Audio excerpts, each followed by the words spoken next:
Hey there, Zen Warriors. As promised, we are talking about stress response.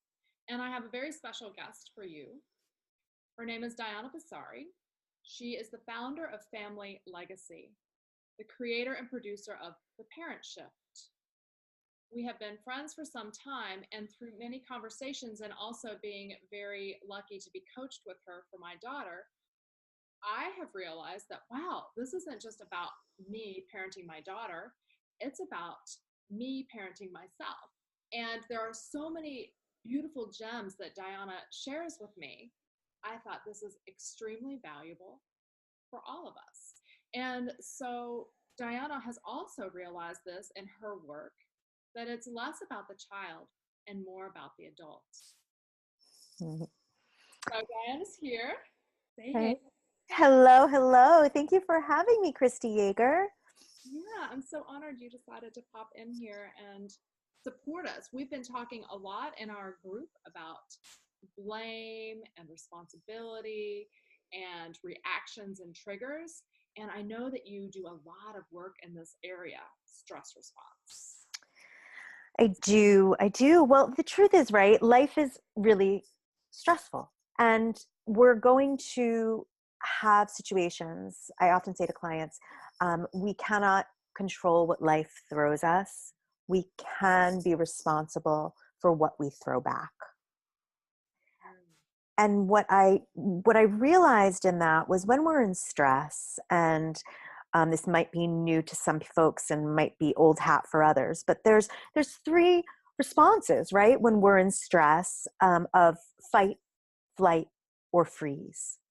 So generally, if we are in stress, we can kind of be tipped off to it, right? By knowing, oh wow, I am really, triggered, and I'm blaming some of my head. I think you said, blaming, shaming, those words you said at the top of the call.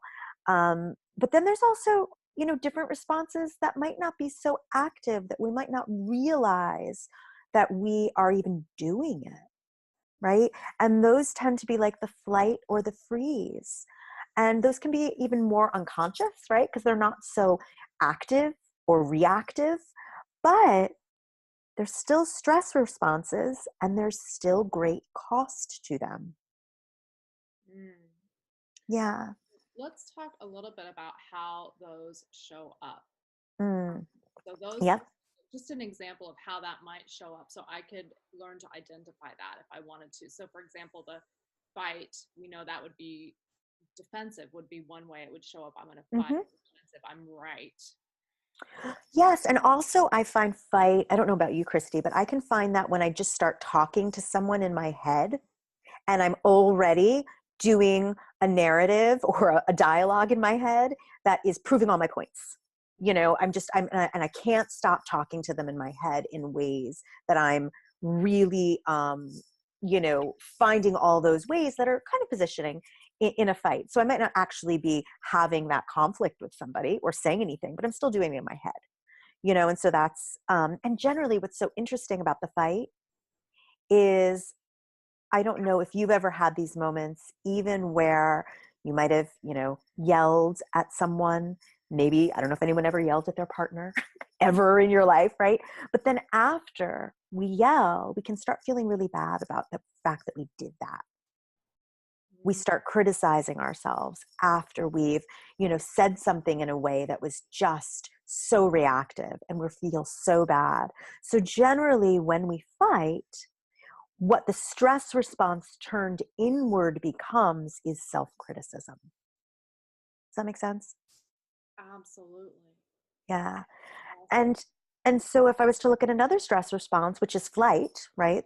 The next one, flight is kind of where you're just, I don't know if anyone's ever felt spaced out or felt like they're just like, whoa, I don't even remember what happened, or gosh, did I, you know, a lot of times when we're in flight, we're actually, so the stress response turned in would be isolation, right? Because when I'm in flight, I'm really probably not connected to my spouse. I'm not really grounded in and talking with my child or speaking with a best friend who can really help to raise me up and move me forward. I'm actually just kind of spinning around in more of an isolated state. Right. So the lone wolf sort of Hmm. thing, as opposed to community or collaboration. Exactly. Well, and you're so smart, because the response actually when we are in flight is to create connection, right? Create what some researchers will call common humanity. But basically, what that means is we turn inward to be with other people, to help our community ground us and help us and move us forward. So that is the response to it. And the last stress response would be freeze. And freeze is actually where you feel very overwhelmed, very stuck, almost like there's no way. You're so stressed. There's no way you can move forward. There's no way you can get out of it. And the inward response, the stress response turned inward, it's rumination. We just ruminate and we think about it from every direction. But all of those thoughts don't help us move forward. Let's talk about ruminating for a minute. So when we Hmm. learn that, so a lot, overwhelm is a big, big one, I think, for a lot of people. Well, all these are actually. Yeah. The rumination, so it can show up as analyzing. You know what? I need more information. I'm analyzing. Oh, yeah. When you keep your mind, I mean, you and I say this often, right? A confused mind doesn't create change, right? A confused mind often doesn't get to their goal, but a confused mind can feel very active, can feel like it's done a lot in a day. But really, if we take an inventory of what we did, we might have just ruminated all day. So it's the action step. Yeah. Yeah, and when I say that, it's done with compassion. I always say the kind of dynamic duo for me is compassion plus action, because you can have lots of action that lands you right back into a stress response, right? I could take tons of action and end up right back into criticizing myself, Wow. or take tons of action and end right back into, see, this is why I don't invite people over, because no one comes anyway. See, I'm in isolation. So action plus compassion, which the response for when you're in freeze, the response is actually mindfulness. Like, oh, I always say the gentle ahas. Oh, right. Why am what's got me so tripped up here? What's going on, Di? Sometimes I say that to myself. Like, what's going on, Di? What's going on here? And it's a way that I can kind of give myself a gentle entry into self-awareness, mindfulness, however you like to define that. Does that make sense? Absolutely. Mine is this. Oh, that is such an interesting thing, Christy. That is Mm-hmm. Mm-hmm. instead of, going into, wow, you just wasted a lot of time thinking about all that and didn't do anything about it. And like, Yeah. Once again, another day, Diana, where you didn't do anything on your to-do list. You're really winning at life. Like, you know, but that's, in some ways that is, I mean, that could be fight and freeze together, just with what I just did. So, just a quick recap, fight, the stress response turn inward to self-criticism. The response to that is self-kindness, right? And flight, the stress response turn inward is isolation. And the response to that is common humanity, connection, right? And then the stress response freeze, that turn inward would be rumination. And the response to rumination is mindfulness. mm, I love that. Yeah, it's, again, I think it's not like we're going to become like magicians and never create stress again in our life, right? that's not how it works, right? Stress will always happen. And I think the older we get, the more stressors there are in our life, because there's just many more variables that can be out of our control, right? So it's constantly remembering, how am I choosing to respond to myself and the world around me in the face of stress? Yeah, I love that you say that stressors increase as we get older, because Yes. I find that so true. I just think things hit us in such a different way and such a deeper way, and we're beginning to face our own immortality and those around us, and things become more poignant day to Hmm. day, Hmm. unless we're living in the stress response, and that in that case we're not actually engaging with ourselves or others. Well, right. That can be like when I am in flight mode, I don't even realize that I'm stressed.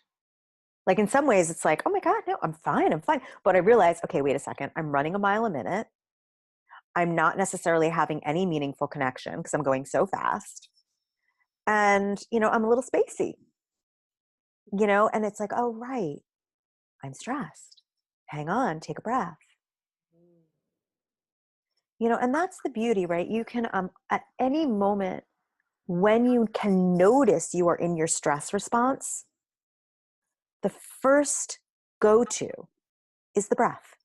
Mm. It's right there. It's right there for you. It's not going anywhere. When it does, we're somewhere else, right? We're meant to be somewhere else in this life. But for as long as we are breathing beings on this planet, the breath is right there to catch us when we're about to fall. Yes. Yeah. So, it's just kind of leaning into that. The other thing that I love when I talk about this as well, is really looking at, I guess, one tool I would say is compassionate listening. Because when we are in stress mode, very often we are not listening. And when we are wanting to ground in when we are in stress mode, a great tool is learning how you use what, I mean, I guess I call it compassionate listening, just because it's really clear what it means. When I am in compassionate listening, I'm just, I'm listening in an embodied way. Every part of my body is present. My eyes are present. My ears are present. My my feet are grounded on the floor. I'm connected to whoever I'm engaged with. And when I do that, right, compassionate listening allows me to maintain connection with the person in need, and it helps me feel less overwhelmed. Mm. Mm-hmm. Right. So, another, it's just another tool when I'm in fight, flight, or freeze. If there's someone on the other end of that stress response, I can actually utilize that person to be grounding for me, even if that person is in a heightened state. Right? It's not their job to take care of me in that moment. It's actually their job to just, oh, right, that's a human being. Maybe it's my child or my spouse that needs me, right? And they're human and I'm human. And what our job is right now is just to give and receive connection and compassion. And that moves us out of fight, flight, or freeze immediately. Do you see how that kind of like translates in? Mm-hmm. Yeah. And when you're in distress, right? A lot of times when we're in distress or stress or overwhelm, we are not being compassionate to ourselves and the world around us. Right. So one could even say that compassionate listening, yes, we can use it when we're engaged in a heightened situation with another. We could also, with breath and awareness, compassionately listen to ourselves and the dialogue that we've created in our head to mine that for what it is we truly need. Yes, beautiful. Absolutely. And again, right, just like the breath is always there for us, that compassionate listening is always there for us too. Those are two things that lie within you at all times, that's the choice you could reach for. Just like you could reach for the choice to scream at someone or react in a way that is withholding love because you're really annoyed, or respond in a way that's completely like, you know what, I will never engage with that person again, which is different than creating a boundary. Mind you, there are certain people, I want to just, I guess, clarify that sometimes we don't engage with certain people because it's self-care, it's a boundary. It's very different than having a stress response. Right. I totally get that. Stress response is sort of a throwdown, a line in the sand. Mm-hmm, mm-hmm. I use it with clients. I say it's the cutting off to cope. Mm. When I'm in cut off to cope mode, or I have a client who's in cut off to cope mode, we know we have work to do. It might take a minute. It might not be that day. It might not be that minute. But like the first step is saying, oh, right, I'm cutting off to cope right now. What's going on? Why am I so triggered? What's so triggered? Why? Once we can get inside of it, we can untangle it a little bit. Right. And if we bring that back into the stress response, then we know that that is a flight and we're going inward. When we throw that, that bit where we just pull our little red wagon down the beach, we're not playing anymore. Right. Sure. That would be isolation. Right. Exactly. And isn't it interesting when you're in fight, flight, or freeze, you're almost always withholding love. From self and others. Yes, that's right. So that's we're right. disconnected. Mm-hmm. Mm-hmm. And then Yeah. healthy boundary is actually completely connecting with ourselves. Or I'll let you talk a little bit about it. So talk a little bit about that healthy boundary. Well, I mean, I think that, boundaries are really just for us to feel like there is some self-regulation in the situation. So that could even look like, a boundary might, I know that there's certain people that, if they call first thing in the day, I might not pick up that call. It doesn't mean that I'm not going to talk to them or I'm not going to return that call, but I have a boundary knowing, okay, if I'm just starting my day, I'm probably not going to begin it with a conversation from the most stressful person in my family. And that's okay. That's self-love to me. But I will engage with that person once I've kind of gotten my day, I've gotten my breakfast in me, I've done what I needed to do, got my first task of the day out, and okay, you know what, now I can take a minute and speak to that family member or whoever that might be. So that can be what a healthy boundary looks like. Again, it doesn't mean that I am not engaging with that person at all, and almost kind of naming them oh, that's Auntie so-and-so who makes me freaking crazy. I'm not going to pick up that phone call. It's no, actually, but I don't need to pick up that auntie's phone call at 7:30 in the morning before I've even started my day and begin on that step. Does that make sense?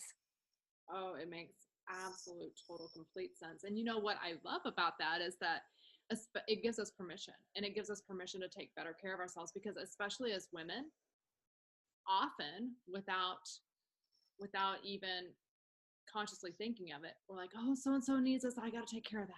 That's right. Well, and I find for me where I need the most boundaries, and listen, I'm a nurturer. I mean, obviously what I do for a living, I'm very much a helper. I want people to grow and expand and get better, right? At doing this game called life that we're all trying to keep on getting better at. Obviously, if you're in your Zen Warrior group, these women are extraordinary souls who want to grow better, grow stronger, grow more connected, and make the best of this gift of life, right? And with that, we have to, remember that we don't have to make everybody's emergency or everyone's problem our emergency. Right. And that's where I think I often need boundaries, because I could really make, especially if you have children, there's of course, a child is going through something, whether they're 2 or 52. Your child is going to go through something, and a mother or a father, a parent is going to feel it like nobody else feels it. And that's okay. You can feel it, but you don't have to react in a stress response. I often say to many of my parents, you cannot help a child if your feeling is bigger than theirs, Oh, can you say that again? That's really powerful. right? Um, you cannot help your child if your feeling is bigger than theirs.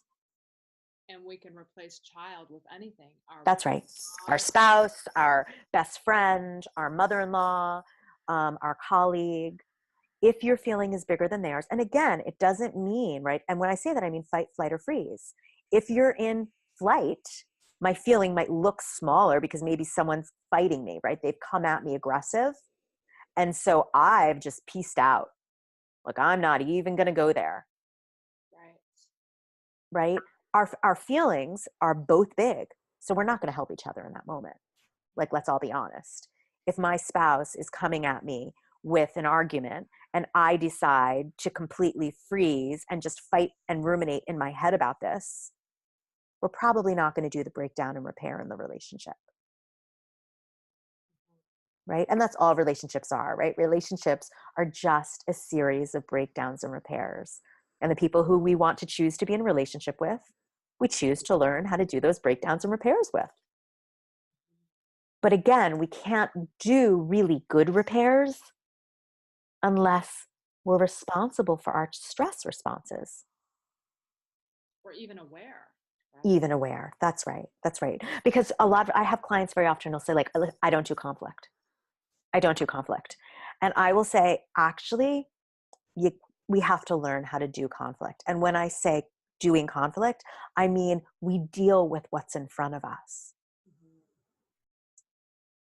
You know, a child needs you to teach them and show them how to manage conflict. Life is a series of lots of conflict management, whether it's with your second cousin, you know, or it's with a neighbor. I mean, who knows where it comes, but you can't go through life and say, I don't do conflict. We have to learn how. Again, that's the stress response, right? Right. If you don't do conflict, chances are you're sitting in more to flight and freeze. Right. And actually, one could define that as conflict. You're in conflict with yourself. That's right. Yeah. So, Good get. Yep. Totally. Yeah. right. So it's like we want to look at those people and be like, hey, actually, you're in conflict with yourself right now. That's right. Well, so that's it. Like, I think what I would hope, what I would love for your, you know, incredible group of women as they look at this work is just gently go into their day. Whenever they hear this recording, the next day begin and just start to notice, oh, how do I respond? What are my responses? And I always say to clients, we're working at growing our responses as opposed to staying stuck in our reactions, So right? powerful. I love that. And I love that you've given homework for the week. That's it. That's what I was thinking about it. I'm like, what could these incredible women do as homework? And that was kind of what I came up with. Of course, you as their leader can tweak it anyway, but that's what I would want, because I think if you have that awareness, like even just the other day, I mean, this is going to sound nuts, but I'll use a trivial story, but it makes sense here. Um, I live in New York City, so I'm in an apartment building, and there are certain doormen in my building, some which I love, who are amazing, and other ones that I feel like I could walk on eggshells with a little bit. So if I need something or I have to ask for something, I'll sometimes wait until the other guy comes on, you know, and I'm like, oh, I'll wait till Tuesday when Julio's here, because I love Julio and I feel really safe with him. But what I realized is, like, Di, you have to always ask for what you need. If you need something on a Friday, you're not going to wait till Julio's here on Tuesday. You're going to learn how to ask for what you need and manage that stress response, right? What am I doing there? I'm flighting, right? I'm waiting until Julio comes on Tuesday. So even something like that, my interaction with my doorman, there's a stress response present that I have to be aware of how I'm responding so that I can change it, or how I'm reacting so I can change it to more of a response so I can get my needs met. so I can feel supported. Mhm. And even in regardless of what the Outcome is. is, you have advocated That's right. That's right. in a healthy way. Well, I often say to clients, the worthiness is in the ask, right? It's not in getting the ideal result you want. If I say this, my spouse will do this. Or if I act this way, my child will respond to me like this. No, that's not how it works. That's actually trying to, strong arm a situation. In reality, all we can do is clear our side of the street. Right, right. Because actually that's manipulation. It's the other way. And trying to manipulate the outcome. That's right. Yeah, and that's just not life. Listen, I'm not saying you know, I'm not saying that we're not going to have hopes. And I think hopes are really important. Like, we really want our child to respond to us in a different way, and we really want our spouse to receive a reaction and dance with us in that moment in a more enlightened and expansive way.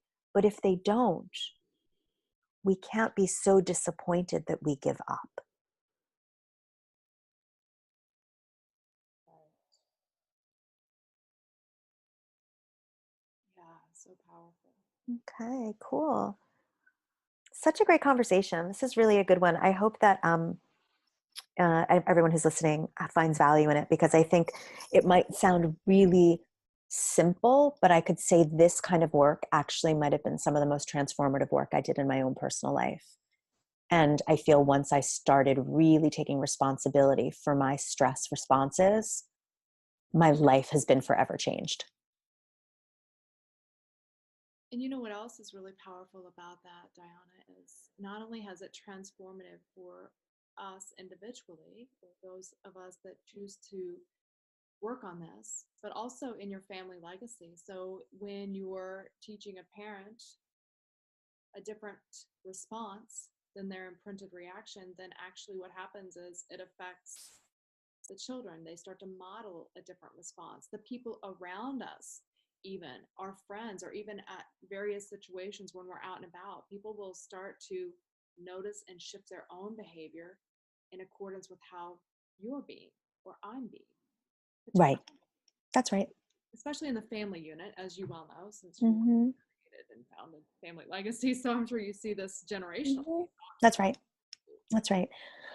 And that's it, right? Like, you want to grow these responses in yourself so that the future generations of your legacy can expand and grow that too. So I often say to my parents, the choices you make today actually do affect your great great grandchildren, because you shift that response in yourself. A system changes and grows through time. It just does. Which is why I think you'll experience sometimes why, a grandchild will know an entirely different grandparent, than sometimes their mother or father would know. And they'd be like, oh, she's just such a different, parent now than she was, grandparent than she was a parent, and we're always changing and growing. I think with this self-awareness piece, we can change and grow sooner, so that more people can benefit from our growth and elevate from our growth. Absolutely. And then as we're out sharing in our community, creating connection, Mm-hmm. there might be one or two things that we share in conversation that seeds that for someone else. Mm-hmm. That's right. Yeah. Mm-hmm. So this is all really lovely, Mm. lovely topics. And, I could take a number of these and pull them out and, Oh, for sure you can. Yep. with you, but we'll save that for another day. Yeah, I'm happy to pop in anytime. I adore you. I think the work you're doing in the world is so necessary, transformative, and the world needs what you have to give. So I am happy to pop in anytime you want, just to have like a little cup of coffee and a good chat around some topics that we all love, which is just how to make ourselves better in this amazing world.